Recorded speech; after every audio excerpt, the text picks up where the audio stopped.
आज के आधुनिक युग में कुंडली मिलान के महत्व को मात्र एक औपचारिकता समझा जाता है, परंतु क्या आप जानते हैं कि यह प्रक्रिया विवाह के लिए कितनी आवश्यक है? हिंदू धर्म की मान्यता के अनुसार विवाह एक पावन बंधन है जो केवल दो व्यक्तियों को ही नहीं बल्कि उनके परिवारों को भी एक साथ बंधता है।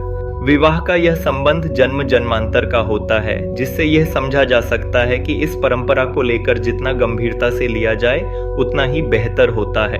कुंडली मिलान से वर और वधू के संबंध का मूल तत्व की पहचान की जाती है। इससे न केवल यह समझा जाता है कि दाम्पत्य जीवन में सुख और समृद्धि होगी या नहीं, बल्कि यह भी तय किया जाता है कि संतान सुख की प्राप्ति होगी या नहीं। विवाह से जुड़ी कई तरह की बाधाओं का समाधान भी यहीं से सुनिश्चित किया जाता है। यदि कुंडली में कोई दोष है तो उसके निवारण के उपाय भी बताए जाते हैं। इसलिए यह प्रक्रिया विवाह को सफल बनाने में महत्वपूर्ण भूमिका निभाती है। कुंडली मिलान का मुख्य कारण केवल गुणों का मिलान ही नहीं है, बल्कि इसके लिए विभिन्न पहलुओं पर गौर किया जाता है। इस प्रक्रिया में कुल 36 गुणों की गणना की जाती है और मुख्य रूप से 8 गुणों का अष्टकूट मिलान किया जाता है। इनमें वर्ण, वश्य, तारा, योनि, ग्रह, मैत्री, गण, भकूट और नाड़ी शामिल हैं।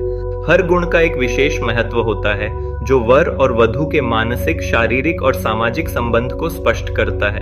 इसी तरह कुंडली मिलान का एक मुख्य आधार यह भी है कि गुण मिलान मात्र एक संख्या नहीं है। यदि दोनों की कुंडली में 18 गुण से कम मिले तो विवाह को सफल नहीं माना जाता है। वहीं 26 गुण का मिलान भी सुखी दाम्पत्य जीवन का प्रमाण नहीं बनता। यह आवश्यक है कि अन्य ग्रहों की स्थिति और विवाह स्थान के स्वामी की स्थिति का भी अध्ययन किया जाए। इस प्रकार कुंडली मिलान केवल एक प्रक्रिया नहीं बल्कि एक गहन ज्ञान का समावेश है जो विवाह की सफलता के लिए आधार बनता है। यही कारण है कि आज भी अधिकांश लोग शादी से पहले कुंडली मिलान करने में विश्वास रखते हैं। यदि आप भी विवाह के बंधन में बंधने जा रहे हैं तो कुंडली मिलान की प्रक्रिया को गौण न समझें, बल्कि इसे अपने जीवन का एक महत्वपूर्ण हिस्सा मानें। यह आपके दाम्पत्य जीवन के सुखद भविष्य की ओर एक कदम और बढ़ाएगा।